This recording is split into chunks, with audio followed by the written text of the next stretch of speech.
नमस्कार प्रेक्षकांनो, तर आज आपण पाहणार आहोत ठरलं तर या मालिकेचा पुढील भाग. म्हणजे आजचा जो भाग आहे ना तो महा एपिसोड असणार आहे आणि तो खूपच जबरदस्त अशा वळणावर आता आलेला आहे. कारण आता पूर्णाजीने अर्जुनला वचन मागितलेलं असतं की तुझं आणि तन्वीचं लग्न करायचं आहे आणि तू त्या लग्नाला होकार देशील आणि तू आता तन्वी सोबतच लग्न करशील असं मला तू वचन दे. जर तुला मी खुश पाहायचे असेल किंवा मला तुला आणखी काही दिवस जगू द्यायचा असेल तर तू आता मला वचन दे असं आता पूर्णाजीने अर्जुनला म्हटलेलं असतं. आणि आता तिकडे सायली सुद्धा हॉस्पिटलमध्ये आलेली असते आणि आता ती जे पूर्ण जो काही हा ड्रामा चाललेला असतो ती आता ती दरवाजातून बघत असते.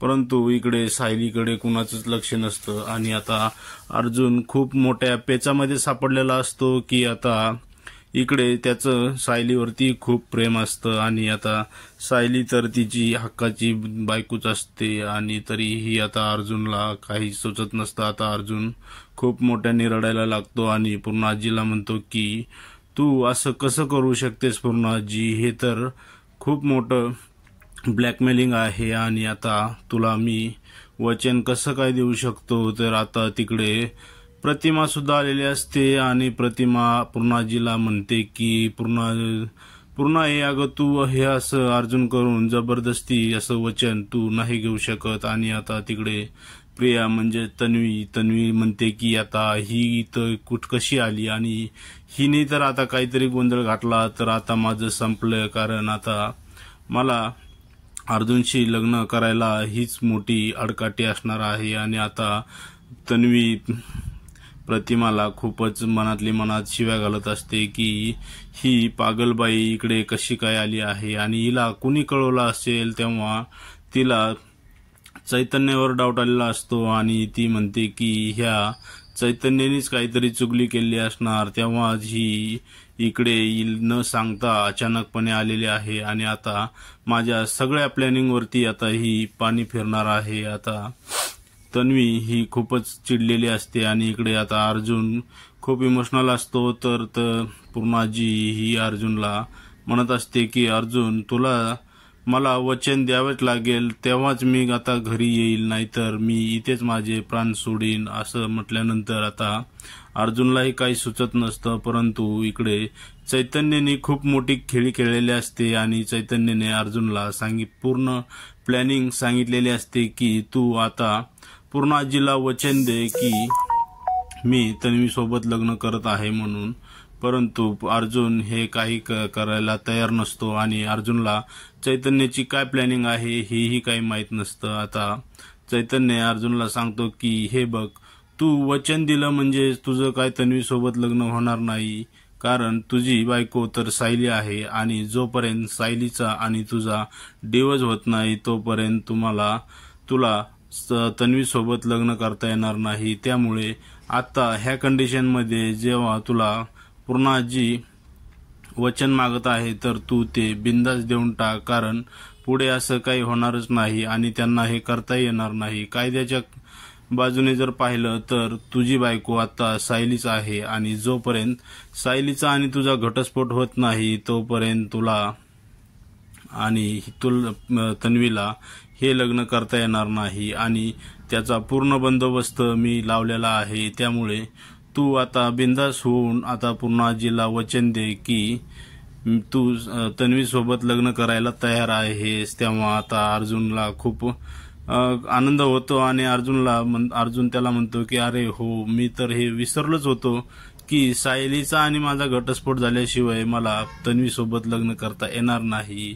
आणि आता चल ठीक आहे, तर मी आता पूर्णाजीला वचन द्यायला तयार आहे असं म्हणून आता अर्जुन पूर्णाजीकडे जातो आणि पूर्णाजीला म्हणतो की ठीक आहे पूर्णाजी, तुझी जर हीच इच्छा असेल तर मी तन्वी सोबत लग्न करायला तयार आहे. तेव्हा आता तन्वीला खूपच आनंद झालेला असतो आणि आता तन्वी खूपच म्हणजे तिची आता खूपच आनंदात असते आणि आता तिला वाटतंय की आता माझा सगळा मार्ग मोकळा झालेला आहे आणि आता अर्जुन माझ्याशी लग्न करून मला हक्काची बायको बनवणार आहे। त्यामुळे आता तन्वी खूपच खुश असते आणि परंतु तिकडे प्रतिमाला काही सुचत नसतं की हे नेमकं चाललंय तरी काय। आणि प्रतिमा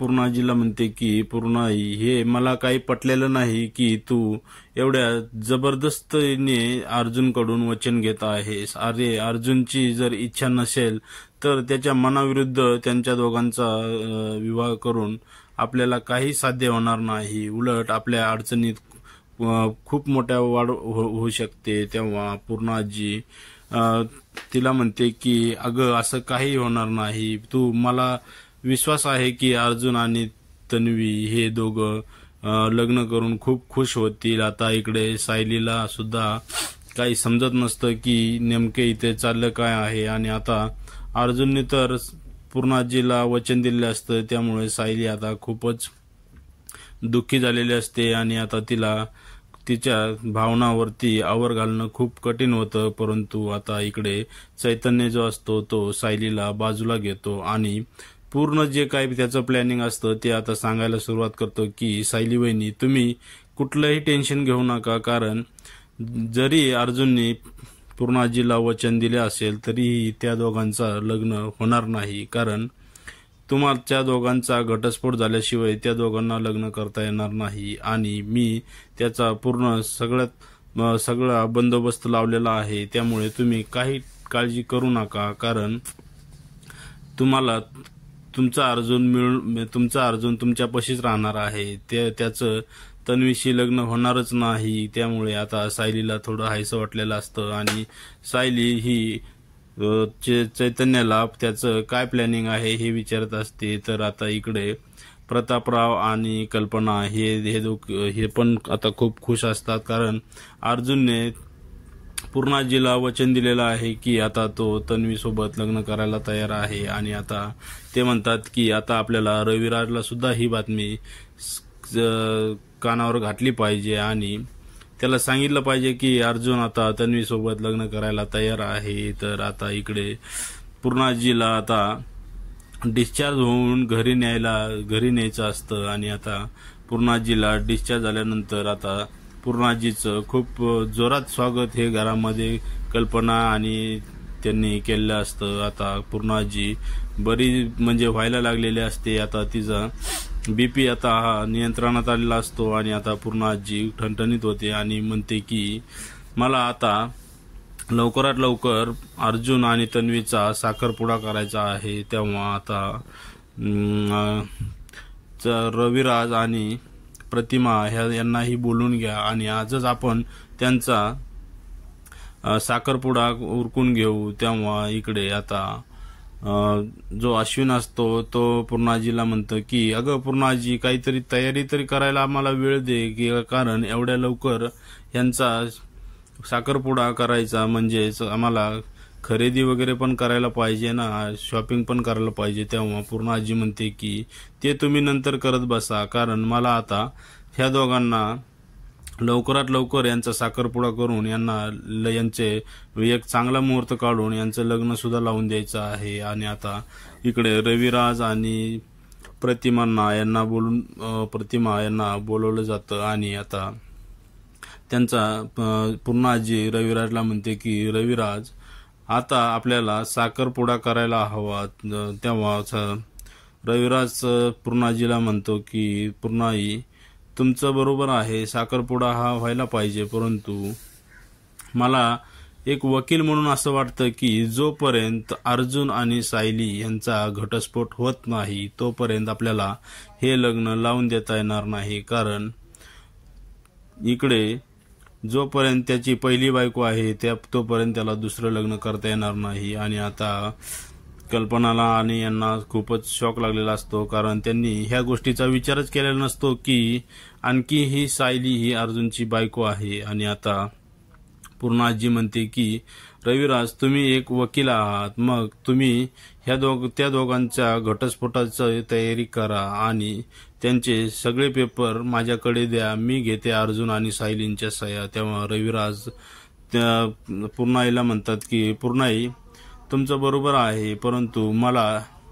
ही काय पटत नाही. जोपर्यंत ते स्वतःहून घटस्फोट द्यायला तयार होत नाही तोपर्यंत आपल्याला असं जबरदस्तीने काही करता येणार नाही. आणि ते केलंच तर मी माझ्या वकिली पेशातला हे मला मान्य नाही. कारण मी जर असं केलं तर माझीही वकिली मला काही कामाची नाही असं मला सतत जाणवत राहील. त्यामुळे त्यांच्या दोघांच्या सहमतीनेच त्यांना घटस्फोट घ्यायला लागेल. तेव्हा पूर्णाजी रविराजला म्हणते की रविराज, तुम्ही फक्त माझ्याकडे पेपर आणून द्या. अर्जुन आणि सायली हे दोघं स्वतःहून त्याच्यावरती सह्या करतील, याची जिम्मेदारी मी घेते. असं बोलून आता रविराज तिथून निघून जातात. आणि आता पुढील भागात आपल्याला प्रेक्षकांना पाहायचं आहे की खरंच आता सायली आणि अर्जुन हे घटस्फोटाच्या पेपरवरती सह्या करतील का. तर मित्रांनो, आता आपल्या पुढील भाग पाहण्यासाठी तुम्ही आपल्या चॅनलला सबस्क्राईब करा. धन्यवाद.